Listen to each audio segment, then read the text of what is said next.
All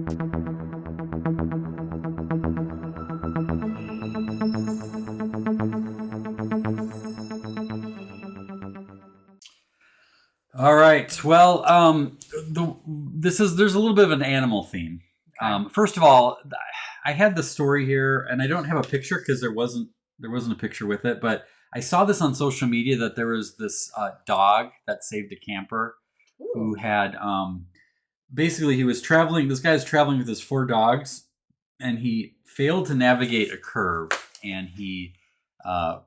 went into this canyon. Oh. And this dog ran. One of the dogs ran. Let's see. It was like 4 miles back to camp to let the people. I don't know if it was like Lassie. It was like ruff ruff. What is it, Lassie? Oh, down at the canyon. Ruff ruff. Well, if a dog came barking at you, you'd probably follow it. Amazing. Yeah. So there were 4 dogs. The other 3 dogs were okay. Apparently they were like, we're good here. But one of them went back to the camp. Somehow managed to alert the people, the authorities. Everyone was rescued. And it made me think of the Insider that I wrote a couple weeks ago about how I love dogs, but I don't want one. Mm-hmm. And, like... Did this make you rethink your position? No. Because the kids will be very excited. No, but what was kind of funny to me, and I had like a little joke at the end about cat owners, like that they're the worst. It was a joke. But I did... I see lots of cats. I know, right? Yeah. I did think, and I don't even think a cat owner would dispute this.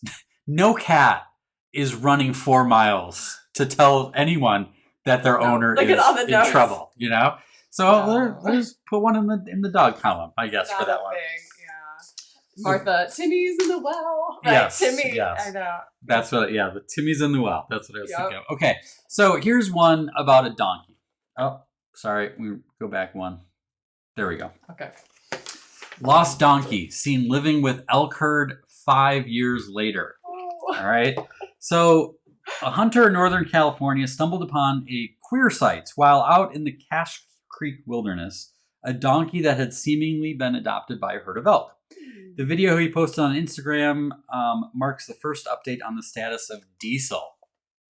Not the best name for a donkey, That's Diesel. Diesel. A local donkey separated from its owners back in 2019. So Dave Drury owned Diesel, I guess, and they're going for a walk. Okay, something spooks him. He goes running off. Drury and his wife Terry are looking all over the place for Diesel. Never could find him. They were in the car. They used drones. Couldn't find this beloved donkey. This was 2019. All right. Over the years, the family is sad about their lost family member. Right. 5 years later, triathlon and hunter Max Fennell posts a video of Instagram of a healthy adult donkey right in the middle of a herd of cow elk.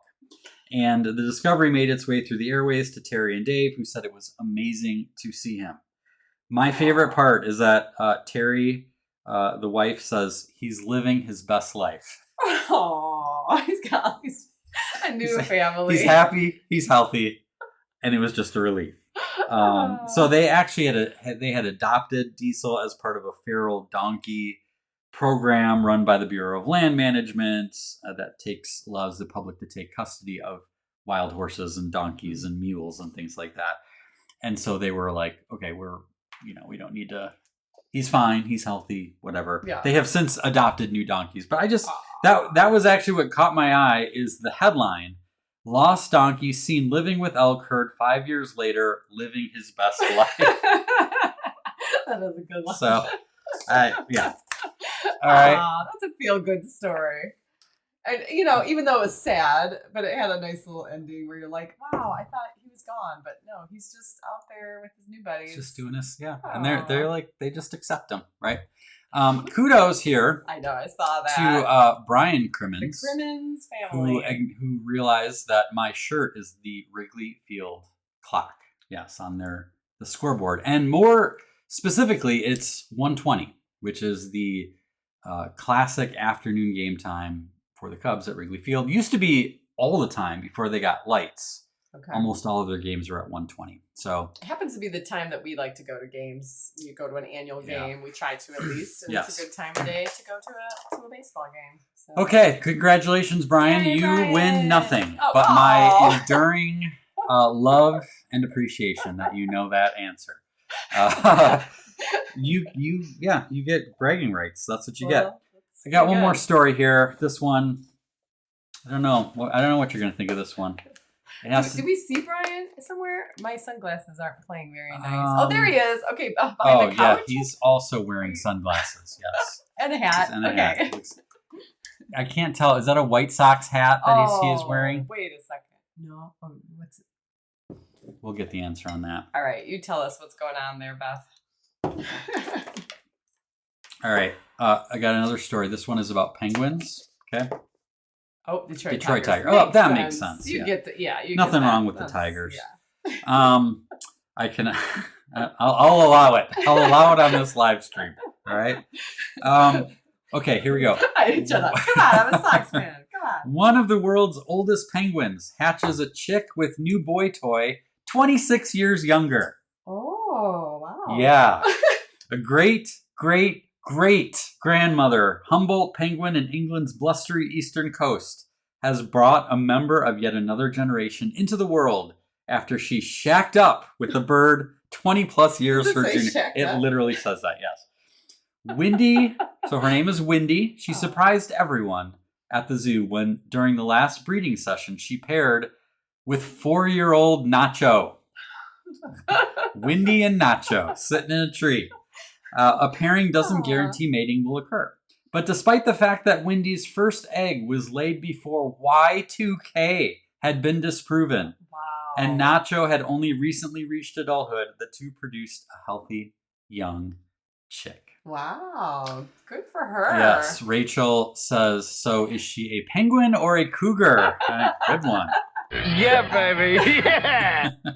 Due to the success of her descendants through the European breeding program, she claimed the title of great-great-great-grandmother to a chick hatched in a zoo in Germany. She may be the oldest penguin parent in the world. Wow. Which is interesting. So she's 26, I think I said. 26? No, 26 years younger. With when she was him. Nacho is 26. Oh, Nacho is 26. She's in her 20s. But they only usually live to be about 30. Okay. So that would be the equivalent of like a 70-year-old. Yeah, this is like John the Baptist's mom, you guys. Yeah. This is what we're talking about here. Wow. Yeah, so she was with a dude named Jet for a long time. They had 20 kids. And Jet sadly passed away. And she got back on the saddle with Nacho. And the two have been devoted to each other ever since. So this is how all of the news in the world should be, guys. If you want to find bad news, just go online and go to the bad news site. But everything else should be these stories. That's how the news is. So like the news, like the local news is always like the world sucks, the world sucks, the world sucks, your team lost. And then there's like a penguin had a baby. Like at the very end, it should be the opposite. It should be the opposite. It should be like a donkey got adopted by elk. A dog ran 4 miles to save his owner, and a grandma penguin, great grandma penguin, just had a baby. It's penguin possible with Nacho. Right there. Yeah. And then at the very end, it should just be like, oh, there's like an election or something. Yeah. Good night. Look it up online. Have a good night. Yeah. That's what it should be.